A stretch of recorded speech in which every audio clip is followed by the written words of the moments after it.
Hey guys, welcome to bio educator book. आज के इस वीडियो में हम पैरामीशियम की क्लासिफिकेशन, एक्सटर्नल और इंटरनल मॉर्फोलॉजी के बारे में आज हम इस वीडियो में कंप्लीट स्टडी करेंगे। लास्ट लेक्चर में हमने फाइलम प्रोटोजोआ के जनरल कैरेक्टर्स के बारे में स्टडी किया था। अगर आपने वो वीडियो नहीं देखी तो उसे ज़रूर देखिए, उसका लिंक मैं डिस्क्रिप्शन बॉक्स में दे दूँगी। फाइलम प्रोटोजोआ में रखा गया एक ऑर्गेनिज्म पैरामीशियम है, जिसके बारे में आज हम स्टडी करेंगे। तो चलिए स्टार्ट करते हैं। सबसे पहले हम पैरामीशियम का क्लासिफिकेशन करते हैं। पैरामीशियम को फाइलम प्रोटोजोआ में रखा गया है क्योंकि पैरामीशियम क्या है, यूनिसेलुलर माइक्रोस्कोपिक ऑर्गेनिज्म है, जिस वजह से इसे फाइलम प्रोटोजोआ में रखा गया है। बहुत ही प्रिमिटिव टाइप का ये ऑर्गेनिज्म है। क्लास सिलिएटा, पैरामीशियम को क्लास सिलिएटा में रखा गया है। क्लास सिलिएटा के क्या क्या कैरेक्टर्स हैं, तो क्लास सिलिएटा के कैरेक्टर्स हमें ध्यान में रखने पड़ेंगे।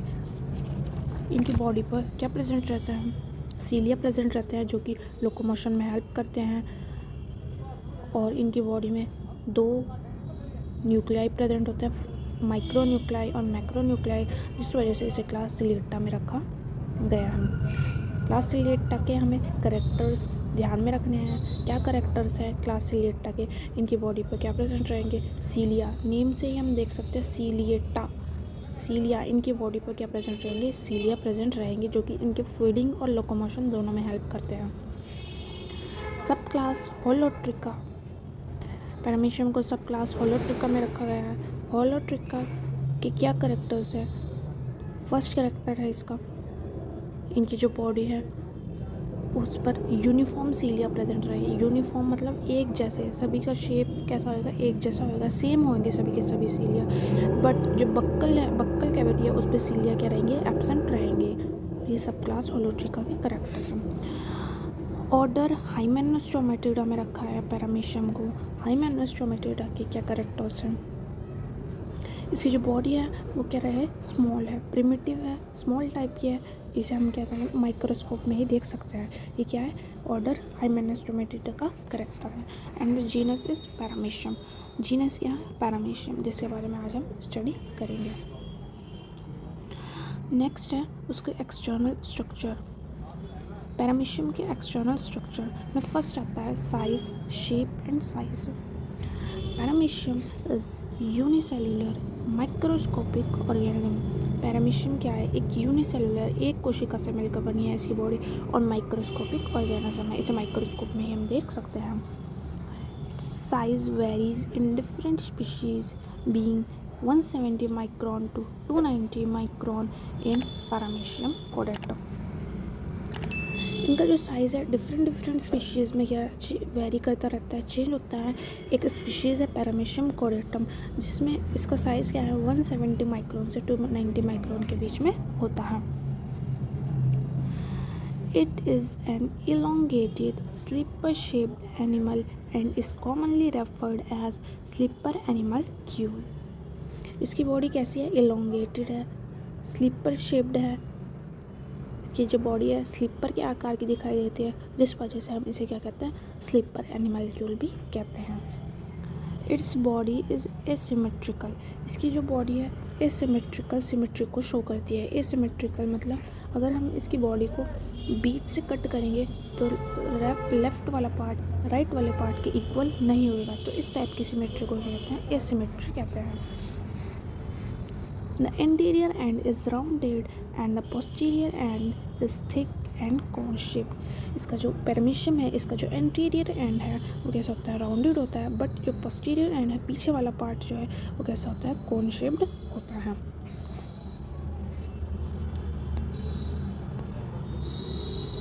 अगर हम डायग्राम में देखें तो ये क्या है, पैरामीशियम का डायग्राम है। इसकी जो बॉडी है वो किस शेप की दिखाई दे रही है, हमें स्लीपर शेप्ड की दिखाई दे रही है, जिस कारण हम इसको क्या कह रहे हैं, स्लीपर एनिमल्क्यूल कह रहे हैं। इसकी जो बॉडी है एसिमेट्रिकल है, अगर हम इसे बीच से कट करेंगे तो ये जो लेफ़्ट वाला पार्ट है ये राइट वाले पार्ट के इक्वल नहीं होएगा, तो हम क्या कहते हैं, पैरामीशियम क्या है, एसिमेट्रिकल सिमेट्री को शो करता है। सो जो एंटीरियर एंड है वो कैसा है, राउंडेड है, ये क्या है हमारा एंटीरियर एंड, ठीक है ना। ये क्या है, पोस्टीरियर एंड है हमारा, ये कैसा है, कॉनिकल शेप्ड है। नेक्स्ट है हमारा पैलिकल, एक्सटर्नल स्ट्रक्चर है हमारा pellicle. The body is covered by a thin but elastic pellicle. जो पैरामीशियम की बॉडी है वो पतली लेकिन इलास्टिक पैलिकल के द्वारा क्या रहती है, कवर्ड रहती है। It gives a definite body form to the organism. ये जो पैलिकल है ये ऑर्गेनिज्म को एक डेफिनेट शेप प्रोवाइड करती है, ठीक है ना। The pellicle is divided into polygonal और हेक्सागोनल डिप्रेशन। जो पैलिकल है वो पॉलीगोनल और हेक्सागोनल डिप्रेशन में क्या रहती है, डिवाइड रहती है। Pellicle consist of 3 membrane. Pellicle 3 membrane की बनी होती है। The outer or surface membrane is continuous with the membrane surrounding the cilia. जो आउटर मेम्ब्रेन है जिसे हम क्या कहते हैं, सरफेस मेम्ब्रेन भी कहते हैं, वो किसके साथ कॉन्टीन्यूस रहती है, जो सीलिया को सराउंड करे हुए मेम्ब्रेन है उसके साथ ये रहती है, कॉन्टीन्यूस रहती है। Beneath the outer membrane are closely packed alveoli. Outer membrane के जस्ट नीचे क्या प्रेजेंट रहते हैं, एल्वियोली, जो कि क्लोजली पैक्ड रहते हैं। These are greatly flattened. ये क्या रहते हैं, एल्वियोली, जो कि क्लोजली पैक्ड है, फ्लैटन रहते हैं, चपटे रहते हैं। The outer and inner membrane of the alveoli thus form the middle and inner membrane of the pellicle. अब जो एल्वियोली की आउटर, बाहरी और इनर जो मेम्ब्रेन है वो क्या फॉर्मेशन करती है, हमारी जो पैलिकल की मिडल और इनर मेम्ब्रेन का फॉर्मेशन करती है। अगर हम पैरामीशियम का स्ट्रक्चर देखें, बॉडी स्ट्रक्चर देखें, तो ये जो पैरामीशियम की बॉडी है वो किससे कवर्ड रहती है, एक थिन बट इलास्टिक पैलिकल के द्वारा कवर्ड रहती है, ठीक है ना। ये पैलिकल है, इसके थ्रू ही पैरामीशियम की पूरी बॉडी क्या है, कवर्ड है। ये क्या कर रही है, पैरामीशियम को एक डेफिनेट शेप प्रोवाइड कर रही है। नेक्स्ट स्ट्रक्चर है हमारा cilia. The entire body surface is covered by a uniform covering of hair like structure, the cilia. Paramecium की जो बॉडी है वो किसके द्वारा कवर्ड रहती है, हेयर लाइक स्ट्रक्चर के द्वारा कवर्ड रहती है। और जो हेयर लाइक स्ट्रक्चर होते हैं वो यूनिफॉर्म होते हैं, मतलब एक समान होते हैं, जिसे हम क्या कहते हैं, सीलिया कहते हैं। These emerge out from the center of the alveoli। ये कहाँ से बाहर निकलते हैं, एल्वियोली के सेंटर से बाहर की तरफ निकलते हैं, emerge होते हैं। All are of equal size except for a few। सभी के सभी सीलिया क्या हैं, इक्वल साइज़ के होते हैं, बट कुछ को छोड़कर जो पोस्टीरियर साइड के जो सीलिया हम वो क्या होते हैं, लॉन्ग होते हैं और किसका फॉर्म करते हैं, कॉर्डल टफ्ट को फॉर्म करते हैं। अगर हम डायग्राम में देखें तो ये हमारी पैरामीशियम की बॉडी है, इसकी जो पूरी एंटायर बॉडी है वो क्या है, सीलिया के थ्रू ये हमें हेयर लाइक स्ट्रक्चर दिखाई दे रहे हैं, ठीक है ना। ये क्या है, हेयर लाइक स्ट्रक्चर है, पूरी की बॉडी क्या है, हेयर लाइक स्ट्रक्चर के द्वारा घिरी हुई है, जिसे हम क्या कह रहे हैं, सीलिया कह रहे हैं, ठीक है ना। सभी के सभी बॉडी पर क्या है, सीलिया इक्वल साइज़ के है, बट जो पोस्टीरियर साइड है ये क्या है, पोस्टीरियर साइड है, इसके जो सीलिया है वो क्या है, लॉन्गर है, बड़े हैं, जिन्हें जो किसका फॉर्मेशन कर रहे हैं, कॉर्डल टफ्ट का फॉर्मेशन कर रहे हैं, ठीक है ना। नेक्स्ट स्ट्रक्चर है हमारा fourth, oral groove. In paramecium there is a broad shallow oral groove on the ventral surface. जो पैरामीशियम की बॉडी है उसके वेंट्रल सरफेस पर क्या प्रेजेंट रहता है, एक बड़ा शैलो ओरल ग्रूव प्रेजेंट रहता है। The oral groove extend obliquely backward into a conical funnel shaped depression called vestibule। अब ये जो ओरल ग्रूव है एक्सटेंड होकर पीछे की तरफ कहाँ पे खुलता है, कॉनिकल फनल शेप्ड डिप्रेशन में खुलता है, जिसे हम क्या कहते हैं, वेस्टिब्यूल कहते हैं। अब ये जो वेस्टिब्यूल है leads into a wide tubular passage the buccal cavity। अब ये जो वेस्टिब्यूल है कहाँ पर ओपन होगा, एक बड़ी सी ट्यूबुलर पैसेज में ओपन होएगा, जिसे हम क्या कह रहे हैं, बक्कल कैविटी कहते हैं। अब ये जो बक्कल कैविटी है वो कहाँ पर ओपन हो रही है? It opens into a wide cytopharynx through an oval cytostome. ये जो बक्कल कैविटी है अब ये किसके थ्रू? ओवल साइटोस्टोम के थ्रू कहाँ पे ओपन होती है? साइटोफेरिंक्स में ओपन होती हैं। अगर हम डायग्राम में देखें तो ये क्या है? पैरामीशियम का डायग्राम है। इसकी जो वेंट्रल सरफेस है इस पर क्या प्रेजेंट रहता है? एक ब्रॉड ओरल ग्रूव प्रेजेंट रहता है। ये क्या है? ओरल ग्रूव प्रेजेंट है, ठीक है ना। ओरल ग्रूव प्रेजेंट है वेंट्रल सरफेस पर। अब ये जो ओरल ग्रूव है पीछे की तरफ ऑब्लिकली बैकवर्ड क्या होता है? कॉनिकल फनल शेप डिप्रेशन में ओपन होता है, जिसे हम क्या कहते हैं? वेस्टिबल कहते हैं। ये क्या है? वेस्टिब्यूल। ये पीछे की तरफ कहाँ पे ओपन हो रहा है? वेस्टिब्यूल में ओपन हो रहा है ओरल ग्रूव। अब ये जो वेस्टिब्यूल है वो कहाँ पे ओपन होता है? एक ट्यूबुलर पैसेज बक्कल कैविटी में ओपन होता है। अब ये जो वेस्टिब्यूल है ये कहाँ पे ओपन हो रहा है? ये ट्यूबुलर पैसेज है, जिसे हम क्या कहते हैं? बक्कल कैविटी यहाँ पर ओपन हो रहा है। अब ये जो बक्कल कैविटी है किसके थ्रू ओपन होती है? साइटोस्टोम के थ्रू। ये क्या है? साइटोस्टोम के थ्रू साइटोफेरिंक्स में ओपन होती है। तो ये था सभी ओरल ग्रूव के बारे में, पैरामीशियम के ओरल ग्रूव का स्ट्रक्चर। इसमें oral groove, vestibule, buccal cavity, cytostome और साइटोफेरिंक्स प्रेजेंट रहेंगे, ठीक है ना। ये था हमारा पैरामीशियम के एक्सटर्नल स्ट्रक्चर। अब हम इंटरनल स्ट्रक्चर के बारे में डिस्कस करते हैं। The first structure is cytoplasm. It is distinguished into two region, ectoplasm and endoplasm. ये फर्स्ट इंटरनल स्ट्रक्चर है वो है साइटोप्लाज्म। साइटोप्लाज्म मतलब सेल में जो फ्लूइड भरा रहता है उसे क्या कहते हैं? हम साइटोप्लाज्म कहते हैं। और इस साइटोप्लाज्म को टू रीजन में डिवाइड किया गया है, एक्टोप्लाज्म एंड एंडोप्लाज्म, ठीक है ना। अगर हम पैरामीशियम के डायग्राम में देखें तो जो पैरामीशियम की बॉडी है इसमें क्या पता रहेगा? ये क्या है? हमारा साइटोप्लाज्म है। जो बाहर की तरफ प्रेजेंट रहता है उसे क्या कहते हैं? हम एक्टोप्लाज्म कहते हैं। जो अंदर की तरफ थोड़ा प्रेजेंट रहता है एंडोप्लाज्म उसे कहते हैं, ठीक है ना।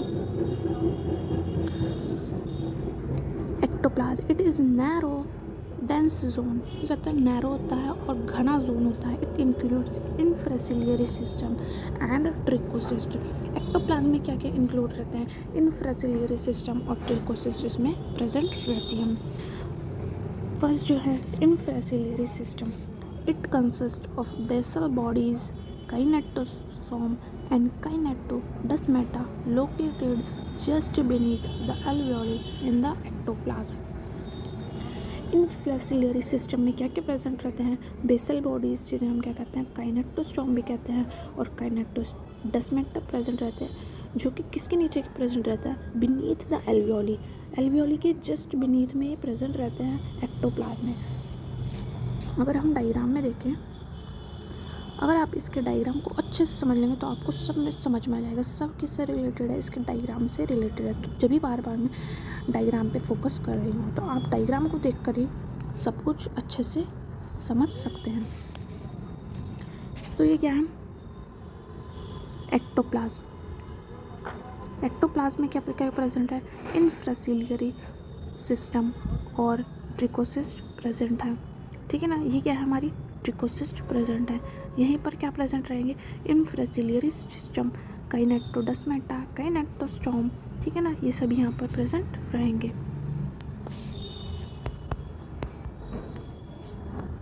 नेक्स्ट है ट्रिकोसिस्ट। दीज आर रॉड लाइक और स्पिंडल शेप्ड। ये कैसी होती है? रॉड लाइक होती है और स्पिंडल शेप्ड होती है। These lie embedded in the ectoplasm. ये कहाँ पे धसी रहती हैं? एक्टोप्लाज्म में धसी रहती है, जैसा कि मैंने अभी आपको डायग्राम में दिखाया है। And perpendicular to the body surface, और बॉडी सरफेस के क्या रहती है? परपेंडिकुलर होती है। Each trichocyst consist of an elongated shaft. प्रत्येक जो ट्रिकोसिस्ट होती है वो किसकी बनी होती है? एक उसमें एक एलोंगेटेड शाफ्ट प्रेजेंट रहता है और टर्मिनल स्पाइक, टॉप पे स्पाइक प्रेजेंट रहता है, जो कि किससे कवर्ड रहता है? कैप के द्वारा कवर्ड रहता है। The shaft is filled with a dense zone, और जो शाफ्ट है वो डेंस फ्लूइड जोन से भरा रहता है। When irritated by external stimulus, the trichocysts are discharged as long stick thread. अगर जो ट्रिकोसिस्ट है वो एक्सटर्नल इन्वायरमेंट के द्वारा क्या हो जाती है, इरिटेटेड हो जाती है, वो तो ट्रिकोसिस्ट क्या हो जाती है, डिस्चार्ज हो जाती है एक लॉन्ग स्टिक थ्रेड में, ठीक है ना। अगर हम डायग्राम में देखें, पैरामीशियम के डायग्राम में, तो ये क्या है, एक्टोप्लाज्म में धसी हुई क्या प्रेजेंट दिखेंगी हमें, ट्रिकोसिस्ट दिखाई देंगी। ये क्या है, हमारी ट्रिकोसिस्ट है। ये कहाँ पे, एक्टोप्लाज्म में धसी हुई दिखाई देंगी। जब हम इनका माइक्रोस्कोपिक क्या देखते हैं, स्ट्रक्चर देखते हैं, तो हमें कुछ ऐसा स्ट्रक्चर दिखाई देता है। ये क्या है, हमारी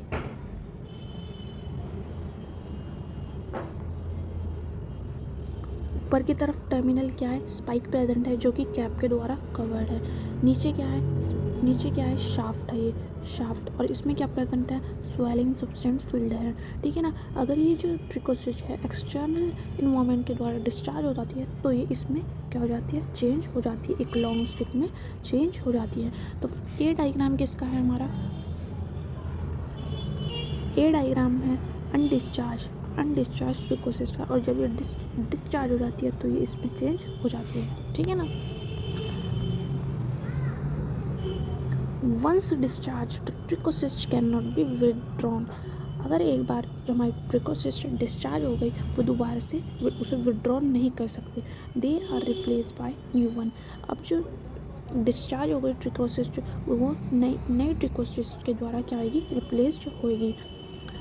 New trichocysts arise from kinectosome of cilia and migrate to their respective place. अब जो नई ट्रिकोसिस्ट है वो कहाँ से अराइज होती है, वो काइनेक्टोसोम की सीलिया से क्या होती है, अराइज होती है, और जहाँ पर उसे जाना है वहाँ पर वो चली जाती है, ठीक है ना। अपने प्लेस पे, रिस्पेक्टिव प्लेस पे क्या हो जाती है, माइग्रेट हो जाती है। The trichocyst are believe to be the organelle of defence. अब ये जो ट्रिकोसिस्ट है उसे क्या एक डिफेंस ऑर्गेनल के रूप में बिलीव किया जाता है, माना जाता है, एक डिफेंस ऑर्गन है। ये बॉडी को क्या करता है, डिफेंस का काम करता है। ये एक्टोप्लाज्म में धंसा है, बॉडी के बाहर की साइड की ओर, आउटर साइड की ओर प्रेजेंट है। ये बॉडी को डिफेंस करने का काम करते हैं। होप यू आपको ये स्ट्रक्चर समझ में आएगा। ये क्या है, हमारी अनडिस्चार्ज ट्रिकोसिस्ट है। जब ये बाहर इन्वायरमेंट से डिस्चार्ज हो जाती है, इरिटेट हो जाती है, तो इस रॉड लाइक स्ट्रक्चर में क्या हो जाती है, डिस्चार्ज हो जाती है, ठीक है ना। अगर डिस्चार्ज हो गई दोबारा से इसमें क्या होगी, ये चेंज नहीं हो सकती, तो एक नए ट्रिकोसिस्ट का ही फॉर्मेशन होता है। और वो कहाँ से होता है, काइनेक्टोसोम के सीलिया से हो जाता है, और वो अपनी प्लेस में जो नई ट्रिकोसिस्ट बनी है वो अपने नए प्लेस पर आ जाती है, ठीक है ना। नेक्स्ट है एंडोप्लाज्म। ये इंटरनल स्ट्रक्चर में ही है, जिसे साइटोप्लाज्म को दो रीजन में डिस्टिंग्विश किया गया था, एक एक्टोप्लाज्म, एक endoplasm. Endoplasm it is a large central granular semi fluid zone. ये करता है, लार्ज होता है, सेंट्रल में प्रेजेंट होता है, सेमी फ्लूइड जोन होता है। It contains mitochondria, ribosomes, Golgi bodies, reserve food material, reserve food granules etcetera, ठीक है ना। इसमें क्या क्या प्रेजेंट रहते हैं, एंडोप्लाज्म में माइटोकॉन्ड्रिया, राइबोसोम्स, गोल्जी बॉडी, ये सभी के सभी प्रेजेंट रहते हैं। ये क्या है, हमारा एंडोप्लाज्म है। इसमें क्या प्रेजेंट रहेंगे, हमारे फूड वैक्यूल्स प्रेजेंट रहेंगे। और क्या क्या प्रेजेंट रहेगा, इसमें माइटोकॉन्ड्रिया प्रेजेंट रहेंगे। ये क्या है, माइटोकॉन्ड्रिया प्रेजेंट रहेंगे इसमें। और क्या प्रेजेंट रहेंगे, राइबोसोम्स प्रेजेंट रहेंगे। ये सभी एंडोप्लाज्म में प्रेजेंट रहते हैं, ठीक है ना। नेक्स्ट स्ट्रक्चर है nuclear apparatus. It consist of a large bean-shaped macro or meganucleus situated near the cytosol and a small rounded micronucleus lodged into the depression of meganucleus. Nuclear apparatus में क्या होते हैं, बीन शेप्ड के macro और mega nucleus, जिसे हम mega nucleus भी कहते हैं, वो प्रेजेंट रहते हैं। कहाँ पे, साइटोस्टॉम के पास प्रेजेंट रहते हैं। और एक छोटा सा माइक्रो न्यूक्लियस प्रेजेंट रहते हैं, जो कि मेगा न्यूक्लियस के डिप्रेशन में प्रेजेंट रहता है। Meganucleus is a somatic or vegetative nucleus and control the reproductive activities of the organism. Macronucleus को क्या मानते हैं, वेजिटेटिव न्यूक्लियस मानते हैं, और ये जितनी भी रिप्रोडक्टिव एक्टिविटीज़ हैं पैरामीशियम की बॉडी में, उसको क्या करता है, कंट्रोल करता है। डायग्राम में देखिए, ये क्या है, हमारा एंडोप्लाज्म में प्रेजेंट है बीन शेप्ड मैक्रोन्यूक्लियस और इसके डिप्रेशन मेगा न्यूक्लियस जिसे माइक्रो न्यूक्लियस कहते हैं उसके ही डिप्रेशन, ये क्या है, डिप्रेशन है माइक्रो न्यूक्लियस प्रेजेंट रहता है। अब जो मेगा न्यूक्लियस है उसे के वो क्या करता है, पैरामीशियम की जो बॉडी में होने वाले रिप्रोडक्टिव जितनी भी एक्टिविटीज़ है उनको कंट्रोल करता है। नेक्स्ट स्ट्रक्चर है contractile apparatus. These are two large contractile vacuoles, one on either end of the body. Contractile apparatus में क्या अपना है, पैरामीशियम की जो बॉडी है उसकी बॉडी के दोनों एंड पर एंटीरियर और पोस्टीरियर दोनों एंड पे क्या प्रेजेंट होती हैं, दो लार्ज कॉन्ट्रैक्टाइल वैक्यूल्स प्रेजेंट रहती हैं। Their position is fixed and they lie between the ectoplasm and endoplasm close to the dorsal surface. इनके जो पोजीशन है वो कैसी रहती है, फिक्स्ड रहती है। और ये कहाँ पे प्रेजेंट रहते हैं, एक्टोप्लाज्म और एंडोप्लाज्म के बीच में क्या प्रेजेंट रहते हैं, डोर्सल सरफेस के क्लोज पास में। The contractile vacuoles open through a discharge canal in the pellicle on dorsal side. जो contractile vacuoles होती हैं वो discharge canals के थ्रू pellicle में ओपन होती है, जो pellicle dorsal sides पर present रहती हैं। Each contractile vacuole is surrounded by 6 to 10 elongated radiating canals. प्रत्येक जो कॉन्ट्रैक्टाइल वैक्यूल्स है वो 6 से 10 इलोंगेटेड रेडिएटिंग कैनाल्स के थ्रू क्या रहती हैं, सराउंडेड रहती हैं, घिरी रहती हैं, which are also known as feeding canals, जिन्हें हम क्या कहते हैं, फीडिंग कैनाल्स भी कहते हैं। इन रेडिएटिंग कैनाल्स को ही हम क्या कहते हैं, फीडिंग कैनाल्स कहते हैं।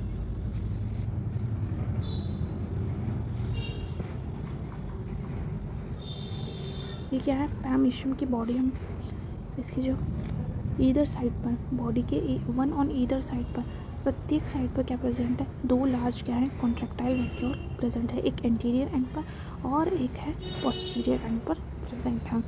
और जो कॉन्ट्रैक्टाइल वैक्यूल है ये 9 से 10 8 से 10 क्या रेडिएटिंग सेल्स के द्वारा क्या है सराउंडेड है। ये क्या है, रेडिएटिंग सेल्स हैं, कैनाल्स हैं, जिन्हें हम फीडर कैनाल्स भी कहते हैं। नेक्स्ट है हमारा food vacuole. These are roughly spherical, non-contractile bodies varying size and number lying in the endoplasm. ये क्या है, स्पेरिकल है, स्पेरिकल होती हैं, नॉन कॉन्ट्रैक्टाइल होती हैं, बॉडीज़ होती हैं जो साइज़ और नंबर में क्या करती हैं, वेरी करती रहती हैं। और ये कहाँ पे प्रेजेंट रहती है, एंडोप्लाज्म में प्रेजेंट रहती हैं, क्योंकि हम एंडोप्लाज्म में जितने भी प्रेजेंट हैं स्ट्रक्चर उनके बारे में स्टडी कर रहे हैं। These contain ingested food particles. ये जो स्पेरिकल जो बॉडीज़ होती है ये क्या कंटेन करके रखती हैं, इंगेस्टेड फूड पार्टिकल को कंटेन करके रखते हैं, ठीक है ना। नेक्स्ट स्ट्रक्चर है हमारा cytopyge. It lies on the ventral surface. ये कहाँ पे प्रेजेंट रहता है, वेंट्रल साइड पर प्रेजेंट रहता है बॉडी के, little behind the cytostome. Cytostome के बिल्कुल बिहाइंड में ही प्रेजेंट रहता है। साइटोस्टोम कह लो उसे या माउथ कह लो। It is visible only when the undigested food particles are eliminated through it. ये जो साइटोफाइल है ये जब भी दिखाई देता है जब अनडाइजेस्टेड फूड पार्टिकल को क्या करना होता है, पैरामीशियम की बॉडी से बाहर निकालना होता है, तभी ये क्या होता है, विजिबल होता है। डायग्राम में अगर हम देखें पैरामीशियम के, ये क्या है, हमारे फूड वैक्यूल्स प्रेजेंट हैं। हमने देखा फूड वैक्यूल एंडोप्लाज्म में प्रेजेंट है। इसमें क्या होता है, जितना भी इंगेस्टेड फूड है वो क्या रहता है, इसमें प्रेजेंट रहता है। और यहाँ पे देखिए हम क्या है, साइटोफाइल प्रेजेंट है जो बिल्कुल बिहाइंड में प्रेजेंट है, किसके, साइटोस्टोम के बिहाइंड में प्रेजेंट है। और ये परमानेंट नहीं होता है, ये जब भी दिखाई देता है जब अनडाइजेस्टेड फूड को क्या निकालना होता है, बॉडी से बाहर निकालना होता है, ठीक है ना। ये थे कुछ एक्सटर्नल और इंटरनल स्ट्रक्चर, मतलब सभी थे। ये थी पैरामीशियम का एक्सटर्नल और इंटरनल स्ट्रक्चर। होप यू आपको ये समझ में आया होगा। अगर आपको वीडियो अच्छी लगी तो इसे लाइक करें, शेयर करें, चैनल पर नए आए हैं तो इसे सब्सक्राइब करें। मिलते हैं तब तक के किसी और वीडियो में, तब तक के लिए बाय बाय, टेक केयर।